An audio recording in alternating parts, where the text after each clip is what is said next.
Live. All right. Woo. Okay. It's July 23rd, 2023. Not sure when you're going to be seeing this here, but welcome and thank you for joining us. We are DPF Guys based in Atlanta, Georgia. We focus 100% on diesel after-treatment services for anything with a diesel engine and an emissions system. And by the way, those on TikTok, I'm kind of not looking at you because I'm looking at the camera, but don't be bothered by that. So, folks, I'm actually doing a TikTok live at the same time and trying to get this all sorted out. But so far, so good. Got a good response from last week. But let me continue with this. So anything with a diesel engine and an emission system, most of our customers are truck drivers and fleets, but we also service after treatment for off-road equipment, diesel passenger vehicles, and stationary equipment with DPF systems like generators, pumps, rock crushers, and a variety of other equipment. You get that, TikTok? Heck yeah. Thanks for the roses. Bring them on. And of course, you should always talk to your mechanic about any concerns you have with your truck, with your engine, and any pricing discussed here may or may not apply to you. It'll be close, but it may or may not apply to you and your truck, and should only be used as a guideline and is not any form of official quote or any services by DPF Guys or anybody else. And I hit my goal. So let's move on here. Question number one. And what we do is we compile these questions that come in during the week and answer them on Sundays for now. And it was, believe it or not, I got this question today that came with a via text, is my DPF installed backwards? Can you believe that? So I helped a customer get his DPF cleaned and back on his truck this weekend. We aren't normally open on weekdays or weekends. We are open on weekdays for sure, but we do make exceptions if somebody really needs to get going or if they're stranded in Atlanta. I really hate to hear somebody that is on its way, on their way back home, and the truck breaks down, they're stuck here.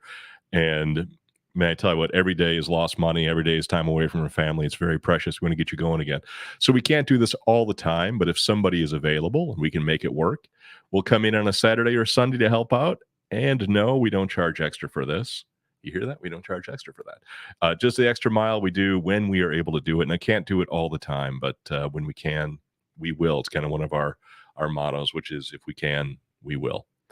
Anyway, owner operator came with me on Friday and explained to me that his truck was down for weeks and the dealership was giving him the runaround. That was his words, not mine. He finally took the filters off himself and brought them in and explained that his money was almost all gone because he had hadn't been able to run for almost a month, and he really needed to get going Monday morning, Monday being tomorrow. He finally took the filters off himself, brought them in, and explained that his money was almost what. And anyway, so I told him I'd go into the shop on Saturday, get it done, and we'd send him. And he sent me a text this morning, Sunday, and said he was ready to pick everything up. I went in the shop, made sure his clean filters were ready to be picked up, and a little later he discovered that he was missing a gasket, and I brought one of those to his house so he could get everything together. Hour or so later,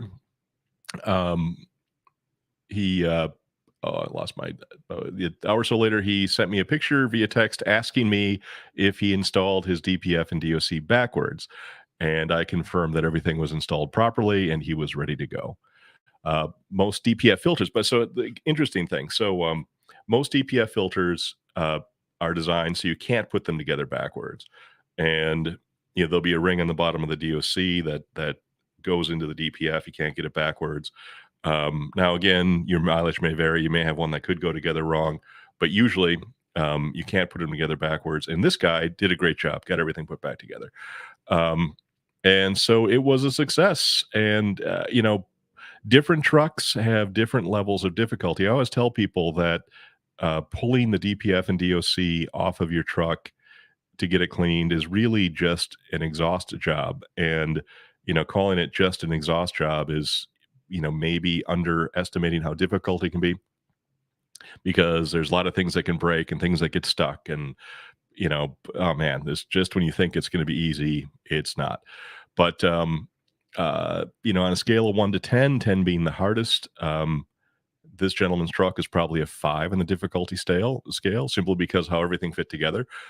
Some trucks like a Freightliner M2, if you got one of those, are more like a 1 or 2 on the difficulty scale. Very easy to get at, very easy to put it, take out, put back in. And like a Kenworth T680 and some later Hinos are definitely a 9 or a 10. And in fact, hold on a second. Bear with me a minute. I'm going to turn on my comments. Let's see if these come in so I can check out any questions that come in. Cool beans. Okay, so anybody, if you leave me a message on Facebook or a comment on Facebook or YouTube, it'll show up here, hopefully. Crossing my fingers.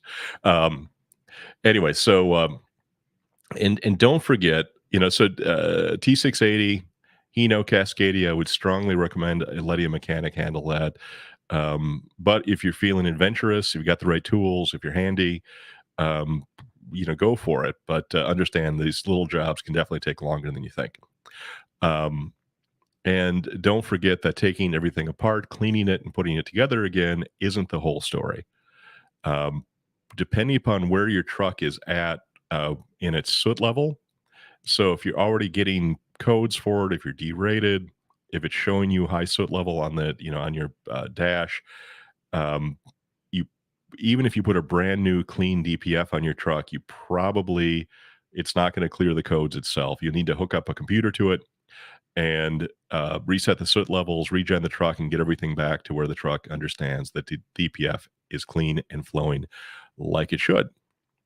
So on to question number 2. Oh, you know what I'm forgetting here? Hold on a second. I tell you what, rookie mistakes. You're watching me do and again, this is the TikTok people up here, but um, I've got stop the funding for all effluent agencies, which would be the EPA, I would imagine. Got a question here from Andrew's Mechanic. What is the usual turnaround time on a one box for complete service? Let me answer that quick. So Andrew, the turnaround time on all of our jobs, our goal is 24 hours. So if you bring us a one box tomorrow, we'd have it done the next day, ready to go back on the truck. So I hope that helps. Bench testing the whole thing. And if our policy is if we get filters in, no matter what they're off of, if they can't be cleaned because they're cracked or damaged in any way, there's no charge. So we only charge if we can clean them. Anthony Leon, how many different ways can you clean a DPF? Two, the right way and the wrong way. And I'm just being kind of funny here, but really it's all about moving a fluid through the DPF in the opposite direction that the exhaust came in. And by fluid, I'm talking about literally air and water, or air or water. So really the best way to do it is you use compressed air and vacuum to push out a majority of the built up soot and ash. And then you follow that up with an aqueous flush, which is not a power washer. You want to go with high volume, relatively low pressure water, maybe 110 PSI water, 8-10 gallons per minute. Really get in there and chase that stuff out, follow it up with more compressed air. And then you want to get it so you get, you run it through a regen oven to really bake everything out. And the goal is to get that filter back just like new. Anywho, let's get on to question number 2 here. And it was, and let me jump my notes ahead here. Mechanics charge a lot to take a DPF off the truck. Why? Well, first of all, what is a lot?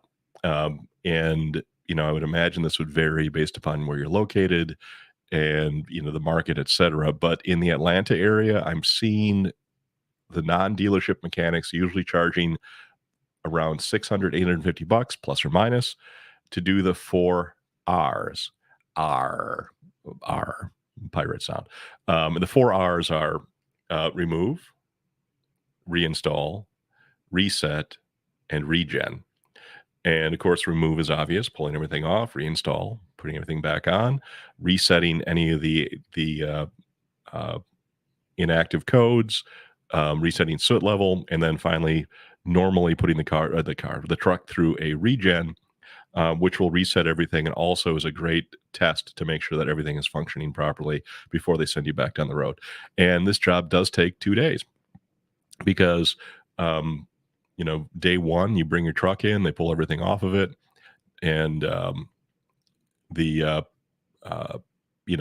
pull everything off, disconnect the sensors, everything like that, get everything cleaned. The next day, they take the cleaned filter assembly, put everything back on, and do the reset and regen, and away you go.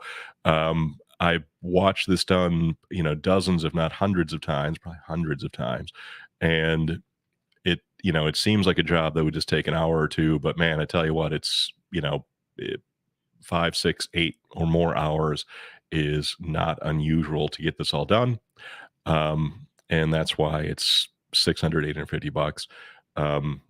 And but like I had said in question one, um, you can do it yourself, take it off if you're super handy. But again, you're dealing with stuff that's rusty and heavy, and and there can be other things wrong, such as sensors that aren't sensing properly, harnesses that are crusty, wires that are stripped, and or wires that are uh, shorted out, and sometimes it's really nice just to get the mechanic involved, so you can just drop the truck off, pick it up the next day, and be on your way. I hope that that helps you. Um, Question here: do you have a RAM for a 2000 or a DPF for a RAM 5500? Um, you probably want to do me a favor, and um, I I I may. We do have some of those in the shop, and this is user 937043491. 8675309. Send me a message, and I'll talk to you tomorrow. Um, Perfect. Okay. Anyway, I'm sorry. I'm looking away from the camera and looking at my TikTok here. If you want to follow us on TikTok, by all means, look up DPF Guys. All right, we got question number 3. This kind of goes along with the question I was just asked, which is, do we buy DPFs? And the uh, and the answer is yes. We do buy DPFs and DOCs if they are cleanable, if they're good. We don't buy the cracked or damaged DPFs and DOCs at this time, but we can definitely dispose of them for you if you have them. And the reason that we just to kind of expound on that a little bit, the reason that we don't purchase the junk DPF and DOCs at this time is they range in value from anything from less than zero to a couple $100, and it really does take some sleuthing to find out what they're actually worth. So we just don't buy the used ones, or that I shouldn't say we don't buy the wrecked ones. We don't buy the ones that are cracked, damaged, burnt, melted, etc. But if they're good, and we can find that out very quickly, and we will, it's our risk at that point. If we say they're good and find out later that they're bad, that's our problem. But once we purchase a used DPF or DOC, we run it through a complete cleaning and testing process. And if it passes, we make them available for sale or for swapping, because sometimes we swap them. And we do offer a 1-year warranty on all used DPF and DOC we sell. So if you do have DPFs and DOCs that you are curious about getting rid of, or selling, give us a call. I'll say my phone number here a few times. In fact, let's put that up here. Of course, a DPF Guys is 404-999-1361. And you can get a hold of us. Okay, I've got a TikTok question here from 9370. Efficiency codes and the filter has been cleaned. You may have your filter. I wonder if it was breached. I wonder if it was broken and bypassing soot into your DPF. Or into your SCR. I'd be really curious about that, because the efficiency codes come from the SCR, not the DPF. Hello, can you say my name? I don't see your name. Otherwise, I'd be happy to say it. Can I make up a name for you? Snoop Shizzle? Is that a good name? All right. So let's go on to question number 4, which is how much downtime? And so downtime is definitely deadly in the trucking industry, because if your wheels ain't turning, you ain't earning. And so our whole goal is to do this in 24 hours.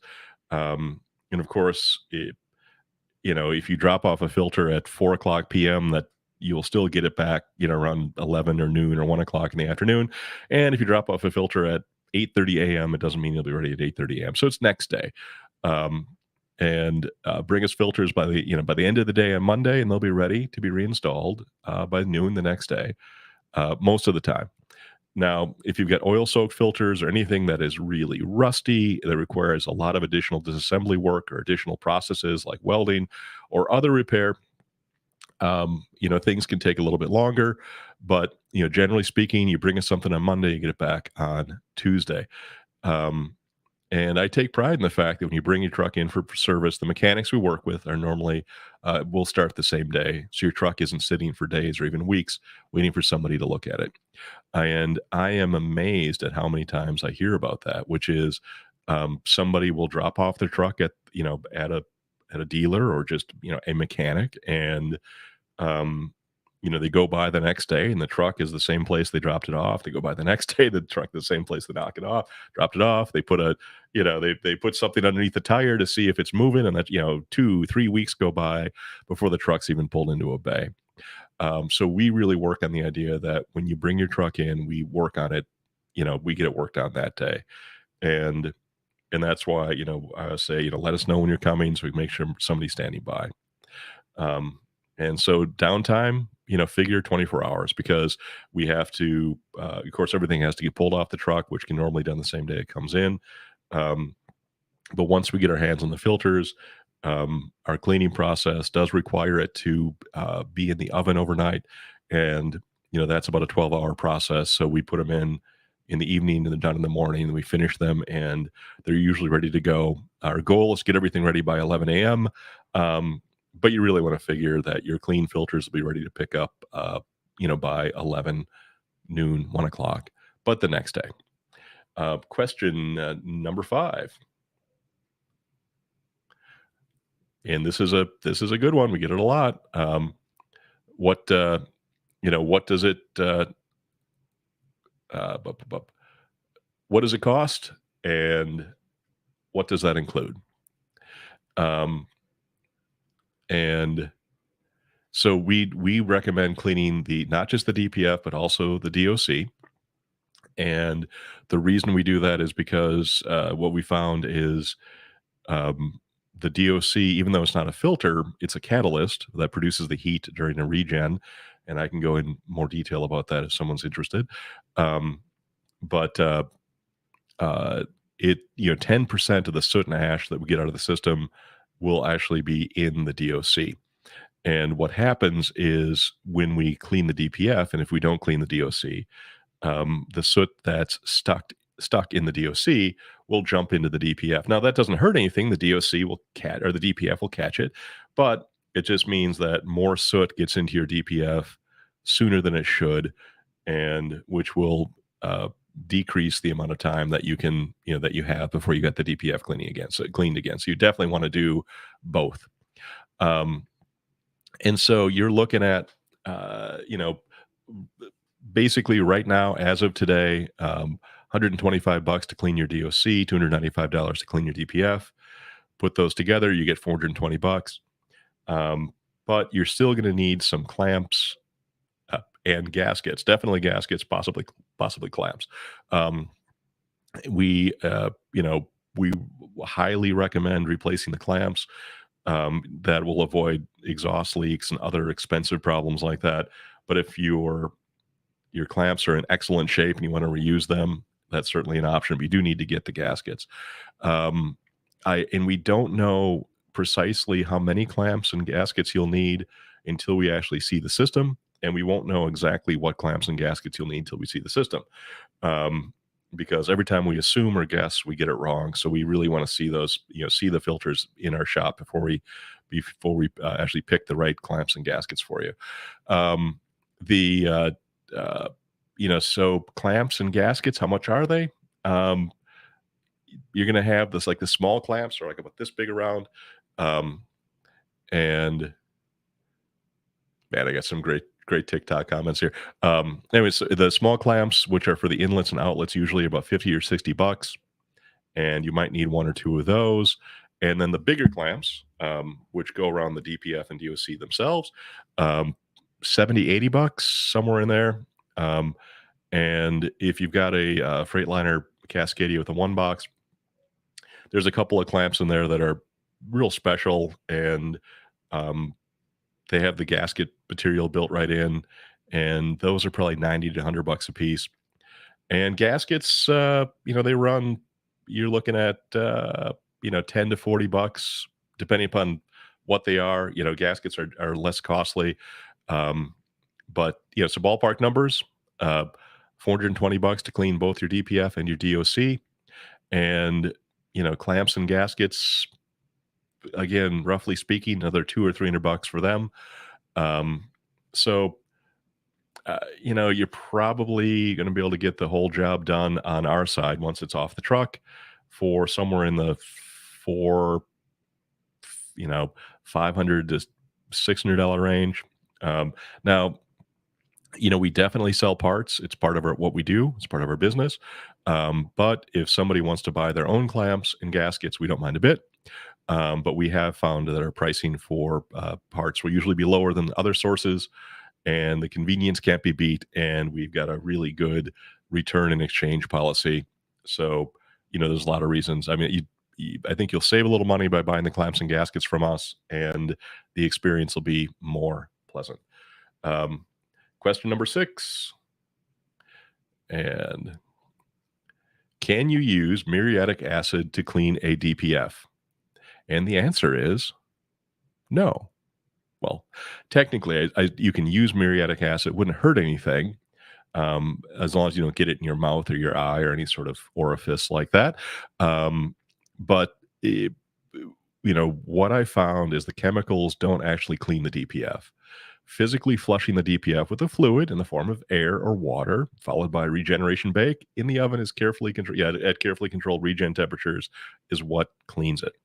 Now, because someone's gonna say, well, I use muriatic acid, or I use leprechaun tears, or whatever it is to clean my DPFs, and it works great. Well, what you probably do is you put that liquid in there, muriatic acid, or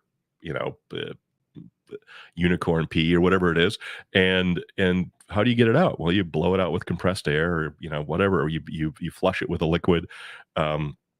And that's actually what's doing the cleaning, and not so much the actual chemical. So I would say, again, in my experience and in my opinion, and I can be wrong, that using any sort of detergent or cleaning solution to clean a DPF just doesn't do anything. Will gum things up more than anything else. But if you do use muriatic acid for anything, I would use it to clean an EGR cooler. But of course, as always, wear eye protection, wear gloves, all that stuff, because it is nasty and will hurt you and blind you.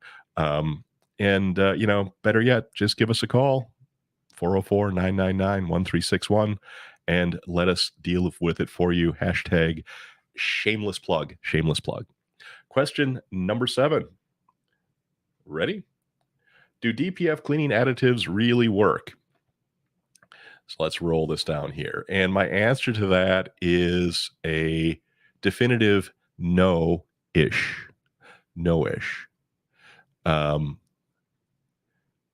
I'm just going to give a shout out to some of the TikTok people. Hey, everybody, anybody who's following me on live, I really appreciate the roses and everything like that. You guys definitely look us up on TikTok, because we do a lot of little short, awesome videos, and I'm trying to do more on YouTube and what have you. But, I've got all the screens and cameras going right now. But the question is, do DPF cleaning additives really work? And hey, you guys up on TikTok, look us up, follow us, follow the live on Facebook and YouTube and Twitch. Believe it or not, we're on Twitch, which it'll be curious to see how that goes.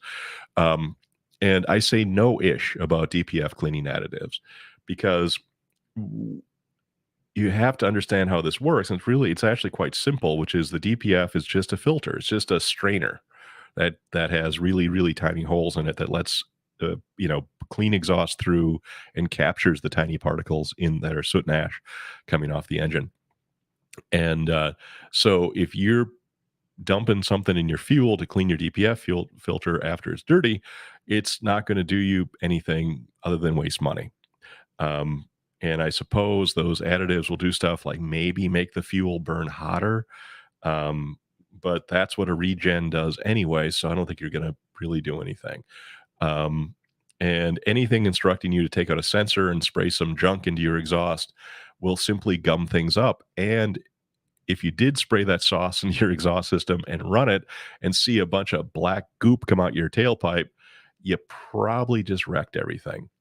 Because if everything's intact and working, you shouldn't see anything come out of the tailpipe, whether it be, liquid pipe, definitely not. And if you see any sort of black smoke or anything like that come out, It just means your DPF is broken. And if your truck uses DEF, which many of the new ones do, most newer trucks do, remember anything that squeezes through your DPF is going to end up in your SCR, and an SCR is very expensive. And so, if you're putting a bunch of goop, putting something into your system, and that is somehow pushing a liquid through out your tailpipe or whatever it is, remember that's going to your SCR. It's probably going to booger up your SCR, and so I would just not recommend it. And again, like I said, I don't know everything, and if there's somebody out there from a company that says no, we really do have a working product, I'm all ears. I would love to hear about it. I'd love to talk about it if it works. But the good news, here's the good news. The bad news is, don't expect to dump something in your fuel tank to magically fix this. Don't put something, don't pull out a sensor, spray a bunch of stuff in thinking I saw this on YouTube and it's going to work, because it's not. It'll probably make things worse. But the good news, there are additives that you can put in your fuel that are supposed to cause the diesel to burn more completely and more efficiently, and what is supposed to reduce buildup in the DPF and gain fuel economy. Clinton, a friend of ours, friend of the company that came by to visit us with his wife and his two hairless cats that I thought was like a monkey or something on his shoulder when he came in, but he actually does really take care of his truck, and he does have an additive that is in a tank that actually he uses every time that he fuels up. He's disciplined about it, and the fuel economy he's getting on his truck and the longevity he's getting out of his after treatment is huge. And he can attest to this. I'd actually like to have him on the channel sometime to talk more about this. But Clinton did the math, and he found out that even though that he is definitely paying a premium for the additive that gets added to the diesel every time he fills up, the net result is the cost of the additive is quite a bit less than the benefits he's getting. So that's a win. But you're going to remember that you need to be disciplined about it, and if you're going to do some sort of fuel additive to get your engine to run better and cleaner, just make sure you do the math to make sure it is actually gaining you something and not just costing you money, and make sure that you've got the discipline to properly take care of your truck and add that fuel additive every time you fill up. Let me take a peek here at the TikTok up above. What's the fine? Yeah, what's the fine for the EPA? It's a lot. I think 40,000, prison time, etc. And you can't sell deleted trucks in many states anymore. But that's a whole other conversation. All right, let's take a look at question number 8 from Stan Gomez from TikTok. Boom. All right, let's roll down here. All right, he goes, I just bought my first truck with a 1 box. Can the filters be cleaned or have to be replaced? And first off, thanks for the question, Stan. Stan, if you're watching me live, hello. Yes, your filters can definitely be cleaned, and so can your DOCs. And there's a video that I posted on TikTok that showed that we had some come in that were just filthy. And with our process, we got everything nice and clean and sent that truck down the road. If you've got a Freightliner Cascadia or a Western Star, anything with that, with the Detroit engine in a 1 box, and it's a bit more complicated. I have kind of some opinions about why Mercedes did that. I lovingly tease Mercedes and say that Volvo bought Mack and Mercedes bought Freightliner, and Volvo just said to Mack, hey, whatever works, just keep doing it, let's make it better. And Mercedes said to Freightliner, whatever works, let's stop doing it and make it more complex. And that's what they did at the 1 box. And there's a whole conversation I have about, manufacturing process and things. It does make sense in many ways to make, to actually make building the truck faster, more efficient. But the 1 box is a bit complicated.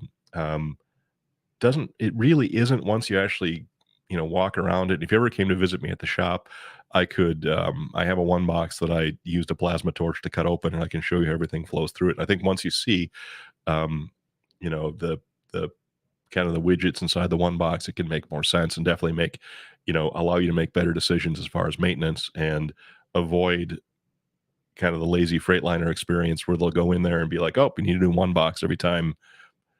And now I'm in Atlanta. I think I hear gunfire, but I shouldn't be surprised by that.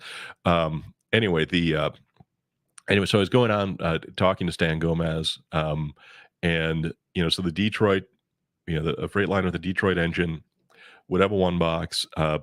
It's more expensive to maintain and clean because there's two of everything, two DPFs, two DOCs, two SCRs, and the clamps are a little more pricey. But what I found is that a one box has to get cleaned less frequently. So the the net result of this is um, you'll have basically you have less downtime because you have to get it clean less frequently, and I think the ultimate what you spend on getting it taken care of, if you properly maintained it, is probably you know the same price for maintaining a one box, and you have to take the truck down less often because you have to get it cleaned less frequently because it has like double the capacity for the soot and ash from other systems. But anyway, that's just my thoughts on that. There'll be varying opinions on that, of course. Let's go to question number 9. And this is from Benny. And let's roll up Benny's question here. So Benny contacted me from TikTok and said he's got a 2016 Cascadia having SCR codes for the last 2 years. And I'm trying to see if there's any more TikTok stuff anyway. So I'm sorry I'm being rude and looking away from you, but it's just like we're in real life hanging out. I'm checking my phone. But anyway, so and he said his truck is running really well. I know the 2015s had an issue. My experience has been the late model 2014s, the early year 2016s, and will have a tendency to burn up their one boxes. And I've gone over this before, but the symptom is this: all of you with 2015-ish Freightliners, the thing you look for is if your truck runs like a dream, if you're bobtail, not an issue in the world. Or if you've got an empty trailer on a flat road, it's running great.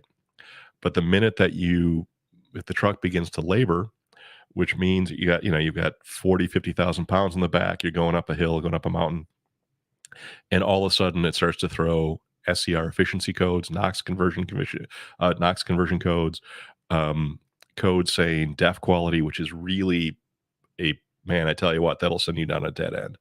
And then you pull over, you regen it, and you go down the other side of the hill, runs great. Deliver your load, you're empty, it runs great. Your bobtail, it runs great. It can be really frustrating because it'll send you in circles. But if you've got a 2015-ish, definitely 2015, maybe a late 2014, early 2016, and you're having that symptom, which is it runs great if I'm not hauling anything, but the minute I've got weight and going up a grade, it derates on me and gives me weird SCR codes and DEF quality codes. Hate to tell you, don't even bother trying to clean it. You need a new one box. And anyway, so Benny, was asking about this, and it could be a few things. And I'm not his mechanic, I'm not his dealer. So one of the things I thought is maybe it is one of those models that had the fuel mapping issue that caused SCRs to burn out. And but maybe they fixed it. Maybe they did the update to the ECM soon enough where the SCR is damaged, but not damaged enough to actually cause serious issues. Because he said the truck runs great, it pulls hard, but he's got an SCR light on his dash. So he could have an SCR that's kind of half pooped out, but still working okay. But the fact that his truck isn't derating, he might have an electrical issue, maybe a sensor issue. He might need an update to his ECM, ACM, or one of the CMs, and of course, make sure that his DEF is dosing properly. Doesn't have any issue with the doser spray pattern, and doesn't have any buildup of DEF on the inside of the decom chamber. Or you could have just a harness issue or something like that. But Benny, if you see us, save our number, and so the time will come. If you need us, we're here for you. All right. Question number 10 is, and that's from Maxenra. I hope I'm pronouncing that correctly. This one came in off of YouTube. Like I said, if you want to, ask some questions, you can, just post a question, in the comments, and hopefully I will catch it. I do watch those. I watch the comments that come in everywhere, and we want to get those answered. So Max and Ross said, I've got a 2013 Volvo fleet truck that I bought at 550,000 miles, and they are sure he is sure, she is sure that the DPF DOC has never been cleaned, and they're at 815,000 miles now, and it's finally throwing differential pressure codes. And after changing sensor, I can only think it's clogged up. And actually, I did not read their question properly. They changed the sensor. So anyway, wherever you're watching here, thanks for the question. And I'll tell you that in my experience, the best after treatment system that we work on is on a Volvo or a Mac. I rarely see them fail. They are easy to work on. I do always recommend that if you're going to get a cleaning and you've got a Volvo, that you replace the pressure differential sensor. It's a little thing about this big, like as big as a small matchbox, and they're inexpensive, less than $100, which is crazy when you think about Volvo Mac parts prices. And ask me about the $300 plastic DEF door that I broke on a customer's truck, and it's just the little stupidest thing, and it literally $300, ridiculous. But the sensor is under $100. I highly recommend you replace them. They're plastic, they get brittle, they can leak. And the original ones had very small, I had one larger tube and one really tiny tube that would get that came off of it, and the tiny one would get brittle and break off. And so they redesigned the sensor, they improved it. It's definitely more durable. The funny thing is, I don't know if it's funny, but you'll buy the sensor, you're like, wow, it's only $80 or something like that. And you're like, that's not bad at all. And then they'll be like, well, you need this little piece of tube, this little hose. It's about this long. And the deal is, like I said, the old sensor had two tubes. One was big and one was little. And the new sensor has two big tubes coming off of it because it's stronger. But they need to adapt the larger tube in the sensor back to the size of the smaller tube, smaller stainless steel pressure differential tube pipe that comes off the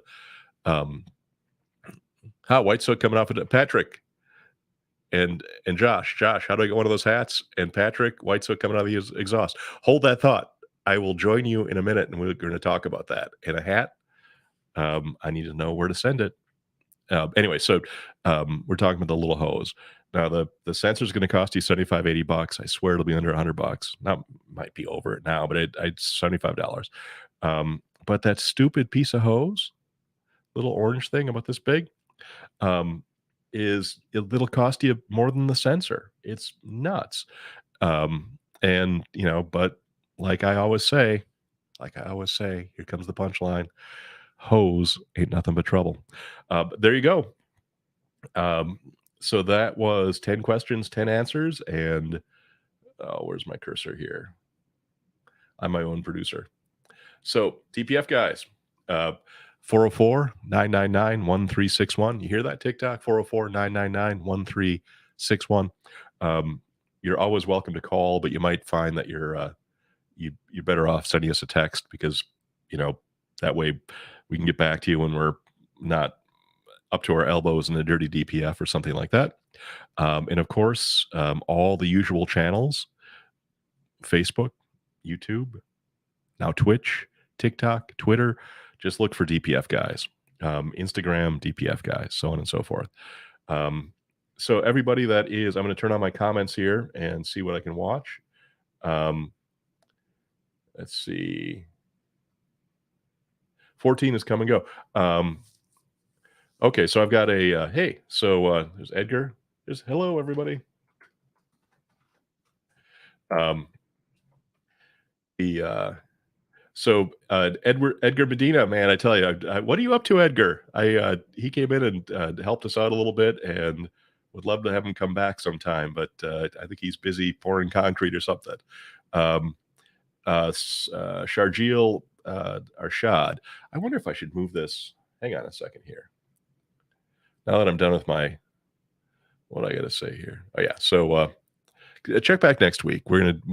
I think Sundays are the days we're gonna be doing this. But let me do this. I am going to move something over here.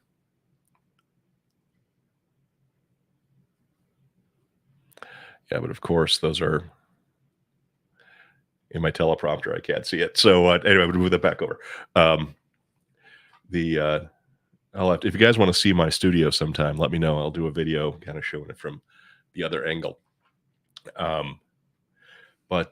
So you were saying, so the 2017 does the same thing. So there you go. So it, yeah. So also this is the same. I have replaced one boxes on the 17. And what else do we have here? And then we've got 2014 is come and go. So are you saying that you've got, kind of the same problem on the 14, or if you've actually had that experience, let me know. All right, let's see what else we got here. Well, I tell you what, I think we might have covered everyone's questions. And I'm going to wrap things up here. I am going to stay on TikTok live here for a bit and get caught up on all of these questions. Hey, I know you. Maybe I know you. So if you want to continue to watch me live, I'm going to end the broadcast here in a few seconds. And of course, if you have any questions, just leave them in the comments. Text them to 404-999-1361. And of course, we're in all week and can help you out. And whether you've got a big truck or a little truck or a generator or a bobcat or a rock crusher, if it's got a diesel engine and a DPF and you need some assistance, by all means, just give us a shout. So thanks for watching, and see us next week. And DPF guys, over and out.